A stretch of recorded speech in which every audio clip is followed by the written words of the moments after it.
What if there was no light? Bonjour, donc on se retrouve aujourd'hui pour un tutoriel maquillage. Ça faisait très longtemps que je n'en avais pas fait. Je vais essayer d'en faire un peu plus fréquemment sur ma chaîne. Aujourd'hui il fait un temps sublime, donc j'ai pas du tout mis d'éclairage artificiel et je trouve que la luminosité est pas mal. Donc c'est pour ça que j'en profite pour vous filmer cette vidéo aujourd'hui. Je vous propose aujourd'hui un tutoriel maquillage autour de la marque plutôt By Terry, qui est une marque de maquillage française que j'adore. Vraiment énormément, et c'est une marque qui est vraiment pas donnée, donc ça va peut-être vous permettre de trouver les bons produits dans cette marque là, donc les produits phares, etc. Donc moi je vous propose aujourd'hui de découvrir 3 produits coup de cœur, 2 que j'ai achetés avec mes sous, à savoir le fond de teint Cover Expert et l'ombre Black Star en teinte Misty Rock numéro 5, et un produit que j'ai reçu qui est donc je sais plus comment ça s'appelle, le Terribly Velvet Rouge, qui est un rouge à lèvres liquide, qui est donc celui que vous voyez actuellement. Donc voilà, ça va être un peu les trois produits stars du maquillage. Le reste des produits, bien sûr, ce ne sont pas des produits By Terry, puisque j'aimerais bien tout avoir de leur marque, mais ça n'est pas possible. Donc il y a des marques, il y a beaucoup d'autres marques, mais c'est un peu les 3 produits stars de ce maquillage. Voilà le rendu final, j'espère que ça vous plaît, et je vous laisse tout de suite avec les explications. Donc me voilà nue de tout maquillage. Comme je vous disais dans une récente vidéo, ma peau se porte pas trop mal. J'ai encore pas mal de cicatrices. Bon là j'ai beaucoup de rougeur parce que on est samedi, il est midi, j'ai fait mon gommage hebdomadaire, donc je fais toujours ça les jours où je travaille pas. Donc forcément j'ai la peau un petit peu rouge. J'ai déjà appliqué tout ce qui est base de teint, c'est-à-dire crème de jour, etc. Donc on va passer tout de suite au maquillage. Donc on va commencer par le clou du spectacle qui est le fond de teint Cover Expert de la marque By Terry, que je vous avais présenté je crois dans le vlog Une journée dans ma peau. Voilà, c'est un fond de teint dont j'ai entendu beaucoup de bien, qui coûte très cher, mais je l'ai eu avec moins 25%, et puis j'avais des cartes cadeaux, donc moi en fait il m'a coûté, je sais plus, 10 € à peine. Voilà, j'ai dans la teinte 7 Vanilla Beige, et il est écrit fond de teint fluide couvrance ultra perfection lumière veloutée. Voilà, j'aime beaucoup son teint, je vais vous montrer en action ce qu'il donne. Il a une texture très fine, donc en fait il en faut assez peu en quantité, ce qui est assez déroutant. La première fois que je m'en suis servi, j'en avais mis presque le double de cette quantité là. Voilà, j'en mets vraiment assez peu pour tout le visage, et je me sers de mon chouchou, le pinceau Expert Face Brush de chez Real Techniques. À mon avis, s'il y a un pinceau à avoir chez Real Techniques, c'est celui-ci. Enfin, moi je le trouve vraiment excellent. Donc voilà, j'ai le produit sur le dos de ma main, et je suis désolée, je parle un peu du nez. Je suis pas très longtemps que je suis réveillée, j'ai un peu fait la fête hier. Et je vais appliquer ça sur les zones à couvrir. Donc comme je vous disais, texture très fine, il est complètement imperceptible sur la peau. Il a ce rendu zéro matière que moi j'affectionne particulièrement. C'est vraiment un de mes critères, enfin je m'en rends compte avec le temps, c'est vraiment un de mes critères numéro 1 maintenant pour le choix d'un fond de teint. C'est vraiment que j'ai pas de sensation de matière sur la peau. C'est quelque chose que je trouve extrêmement désagréable. Pour autant je peux pas prendre n'importe quoi dans cette catégorie là, puisque les rendus zéro matière, il y a aussi tout ce qui est fond de teint longue tenue mais très matifiant, etc., qui moi me conviennent pas du tout. Donc voilà, ça complique un peu les choses. Mais celui-ci a un rendu vraiment ravissant, et il a cet effet très naturel. Voilà le rendu final. Vous voyez, j'ai encore pas mal de choses à couvrir parce que j'en ai vraiment pas mis beaucoup, mais il me fait beaucoup penser au célébrissime Double Wear Light d'Estée Lauder que j'affectionne particulièrement, et je le trouve assez similaire dans le sens où c'est la même texture, c'est le même fini, mais c'est un rendu un tout petit peu plus couvrant, donc c'est plutôt idéal pour les jours où j'ai besoin d'un tout petit peu plus de couvrance, quand j'ai un peu plus de choses à cacher. On va continuer avec la correction. On va commencer par la correction des boutons, imperfections, etc. Donc j'utilise le High Coverage Concealer, donc qui s'écrit en français correcteur haute couvrance pour cernes profonds de chez Laura Mercier, dont je ne me sers pas pour les cernes, comme vous l'aurez compris. Donc j'en mets une toute petite quantité, parce que c'est un produit qui est extrêmement couvrant, sur le dos de ma main. Là je crois même que j'en ai mis trop. Et ensuite je viens le placer là où j'en ai besoin avec un pinceau liner dont je ne me sers pas du tout pour le liner, qui est le Pixel Point Eyeliner Brush de chez Real Techniques aussi. Je prends du produit sur le dos de la main et je mets partout où j'en ai besoin. Alors j'en ai besoin là. Voilà. Et ensuite il y a quelque chose que j'aime bien faire avec le reste du produit, c'est que je fais le tour de ma bouche en bas. Voilà. Bon, vous inquiétez pas, ça va pas rester comme ça. Mais ça me permet de redéfinir le contour de ma bouche, et quand j'applique quelque chose, quand j'applique un rouge à lèvres assez foncé, comme vous verrez plus tard, c'est assez utile. Et ensuite je prends, il y a beaucoup de pinceaux dans cette vidéo, c'est le Contour Brush de chez Real Techniques, donc je ne me sers pas du tout pour le contouring, qui est un pinceau assez touffu, dû aux fibres, et j'estompe tout ça. Donc je viens juste passer dessus, et ça va rendre le tout très naturel. Vous allez voir que les imperfections sont couvertes, sans avoir un énorme amas de matière dessus, et pour autant c'est c'est une couvrance très forte. Donc il y a vraiment, normalement les imperfections ne seront plus du tout visibles. Donc voilà, les imperfections sont camouflées, on va pouvoir passer à l'anti-cerne. En ce moment j'utilise le Select Moisture Cover en NC15 de la marque MAC. NC15 c'est un ton plus clair que ma carnation, mais je trouve que pour les cernes c'est assez flatteur. J'aime beaucoup ce produit, je l'utilise pas mal en ce moment parce qu'en fait je veux le finir. C'est un peu bizarre de dire que je l'aime beaucoup mais je veux le finir. Mais ça fait très longtemps que je l'ai et j'ai énormément d'anti-cerne. Mais c'est vraiment un super produit. Donc j'en applique un tout petit peu et je repars avec le contour brush et j'estompe. Et j'aime bien son côté très hydratant. Du coup vu qu'il est un tout petit peu plus clair que ma carnation, il a un côté un peu illuminant, ce qui est vraiment très flatteur pour cette zone du visage. Et sur les imperfections je le trouve tout à fait inutile parce qu'il n'est pas assez couvrant. Et à l'inverse, le produit que je vous ai présenté juste avant chez Laura Mercier, sur les cernes, c'est absolument pas possible pour ma part puisque c'est beaucoup trop épais et je crois que j'ai le contour des yeux trop fin. Donc ça marque très vite. Et puis moi j'ai pas énormément de cernes donc quoique là aujourd'hui c'est un peu la cata, mais d'habitude j'ai pas grand chose à cacher donc ça me suffit bien comme ça. On est bon pour pardon, l'unification du teint. On va passer à la fixation. J'utilise la poudre Laura Mercier dans la teinte universelle, c'est la poudre libre invisible fixante, qui est une poudre translucide que j'aime beaucoup, que j'ai en version libre, puisque c'est la version la plus économique. J'ai testé la version compacte qui est très bien mais qui s'use trop vite, donc j'en mets un petit peu, même un peu beaucoup dans le couvercle, et j'en mets sur le menton. Donc moi, comme vous savez peut-être, c'est pas du tout dans un but de matification, c'est plutôt pour que mon maquillage tienne. Ensuite j'en mets un peu sous les yeux et sur les ailes du nez. Et ensuite sur le front. J'adore cette poudre puisqu'elle est donc complètement invisible. Elle a un rendu extrêmement naturel. Elle fixe le maquillage à merveille. Je crois que j'ai jamais trouvé meilleure poudre que celle-ci. Elle est vraiment excellente. Et donc elle convient à peu près toutes les carnations puisqu'elle est censée être transparente. À tester quand même sur des peaux très foncées, je suis pas certaine que ça fonctionne aussi bien. Mais voilà, ensuite on va mettre un peu de couleur. En bronzer, j'ai toujours le Milk Chocolate de chez Too Faced, qui a pris un sacré coup, que j'ai depuis très longtemps, que j'adore par-dessus tout. Je voulais faire un tout petit peu de contouring. Alors contouring, on s'entend, hein, je vais pas aller très loin, mais c'est juste histoire de mettre un peu le relief.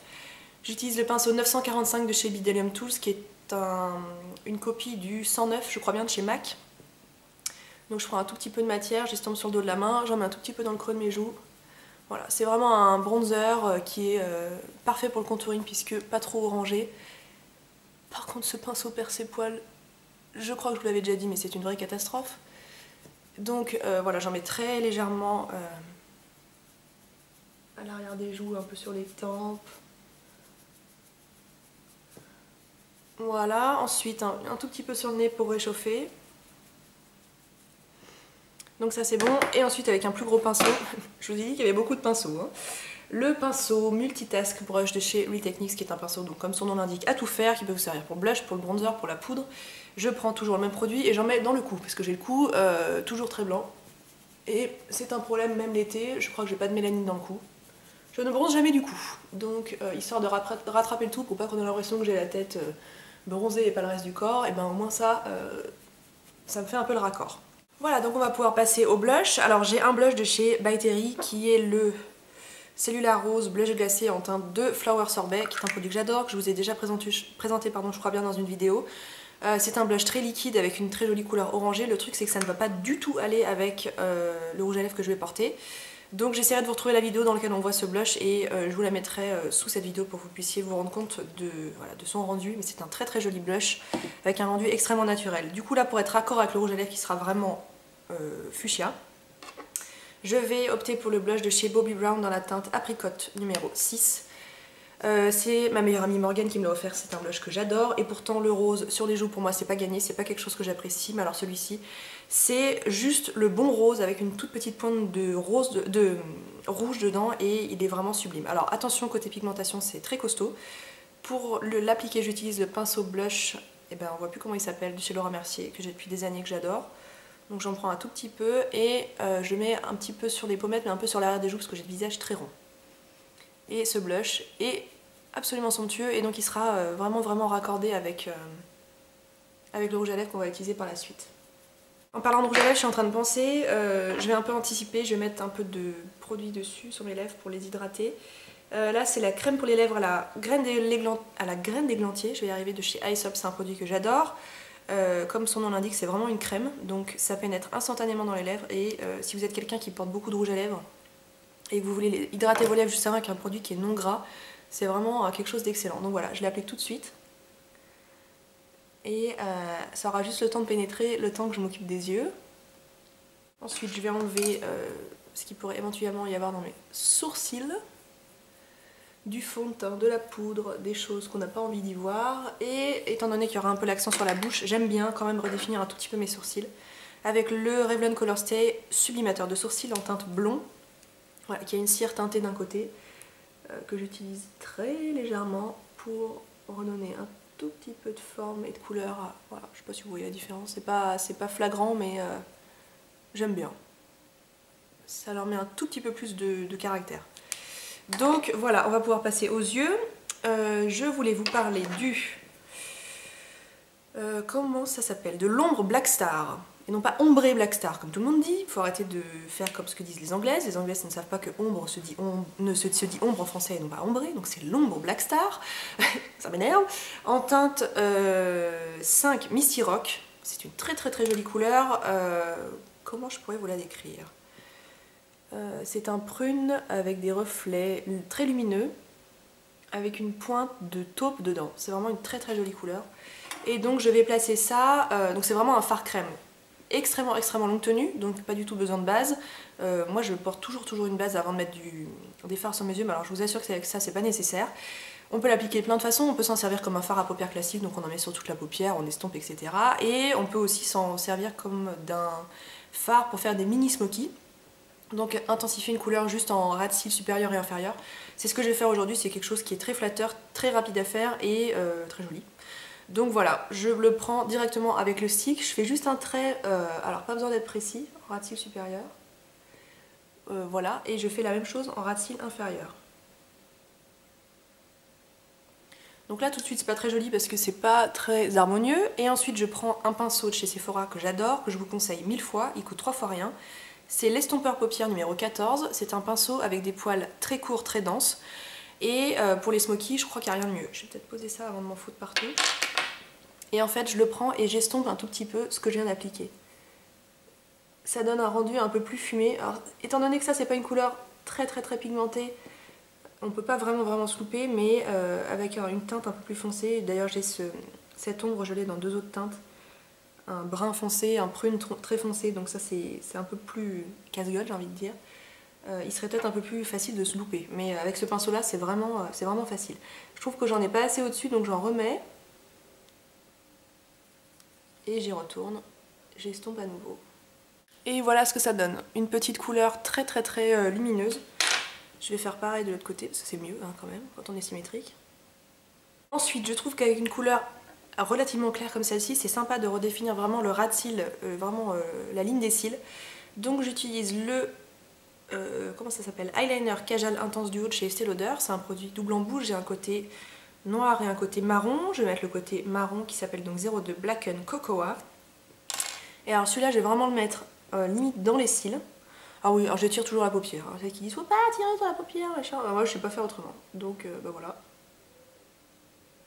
J'ai envie de vous dire, je fais ce que je veux avec mes cheveux. Donc en ras de cils inférieur, en ras de cils supérieur et un tout petit peu en ras de cils inférieur. J'aime pas avoir l'intérieur de l'œil trop foncé, donc j'y vais mollo. Et surtout je ne mets pas de la couleur jusqu'à l'intérieur de l'œil parce que ça je trouve que ça ne me va pas du tout. Ça me rapetisse les yeux. Voilà ce que ça donne. J'ai l'impression que ça me fait des cernes affreux, mais bon bref. Sans mascara c'est toujours assez étrange, donc on va recourber les cils. J'ai mon recourbe-cils de chez Shiseido que j'adore.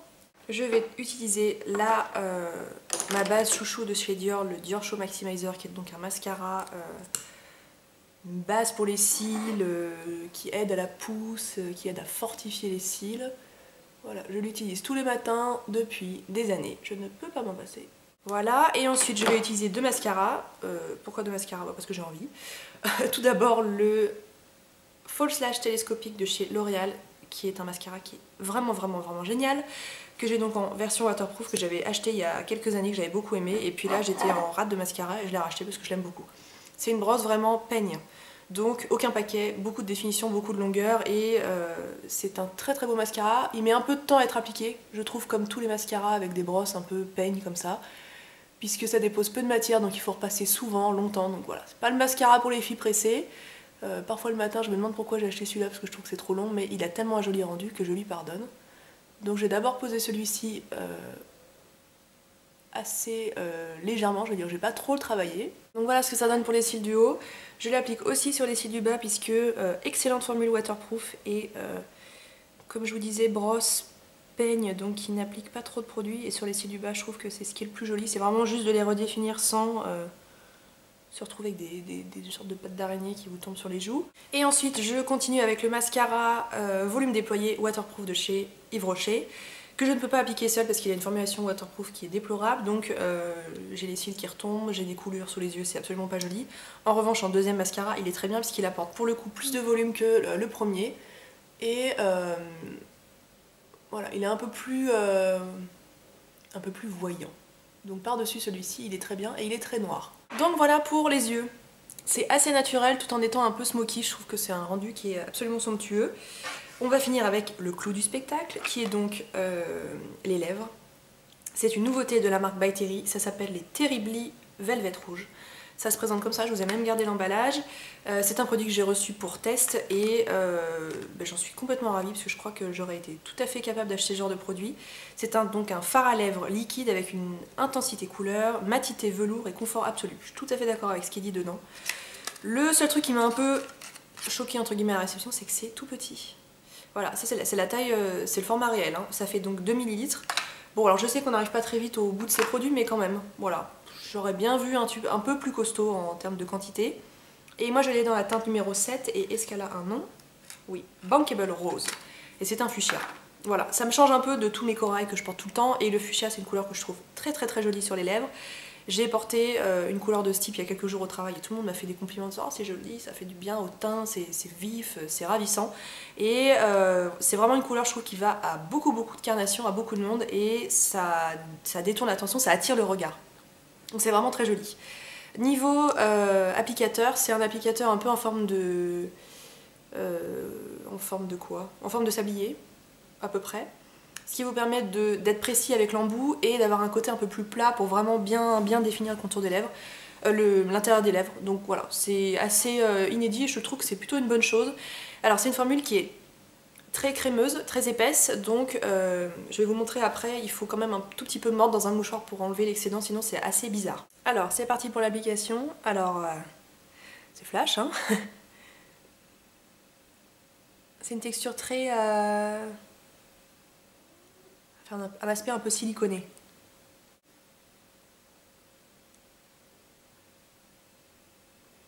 Ça n'a pas vraiment d'odeur. Et côté application, il faut prendre son temps. Mais c'est pas plus périlleux qu'avec un autre rouge à lèvres de ce genre-là. Donc comme je vous disais, ça reste là assez brillant puisqu'il y a un tout petit peu trop de produits. Donc ce que je vous conseille, c'est du sopalin, c'est même pas un mouchoir, mais c'est du sopalin. Mais je vous conseille de prendre un mouchoir, c'est un peu mieux, c'est un peu moins rugueux que du sopalin, mais là j'avais que ça sous la main. Et vous mordez dedans, juste une fois pour enlever l'excédent. Voilà, vous en récupérez quand même pas mal, mais pour autant la couleur n'a pas du tout bougé. Et c'est de cette façon-là que ça restera vraiment tenace sur les lèvres. Niveau tenue, c'est exceptionnel. Ça dure, je sais pas, 8 heures, 10 heures sans bouger. Faites juste attention si vous portez ce rouge à lèvres et que vous allez manger par exemple, si vous mangez quelque chose d'un peu gras, typiquement une salade avec un peu de vinaigrette, un peu d'huile ou des choses comme ça, la couleur aura tendance à partir au milieu des lèvres puisque les corps gras de toute façon décollent les produits qui sont longue tenue. Voilà, c'est à peu près comme ça que ça fonctionne. Donc faites juste attention de ce côté-là, mais sinon ça ne posera aucun souci. Et si vous avez un souci avec le contour que vous trouvez un tout petit peu trop irrégulier, vous pouvez tout à fait reprendre le pinceau comme celui que j'ai utilisé pour le correcteur et vous refaites très légèrement le contour.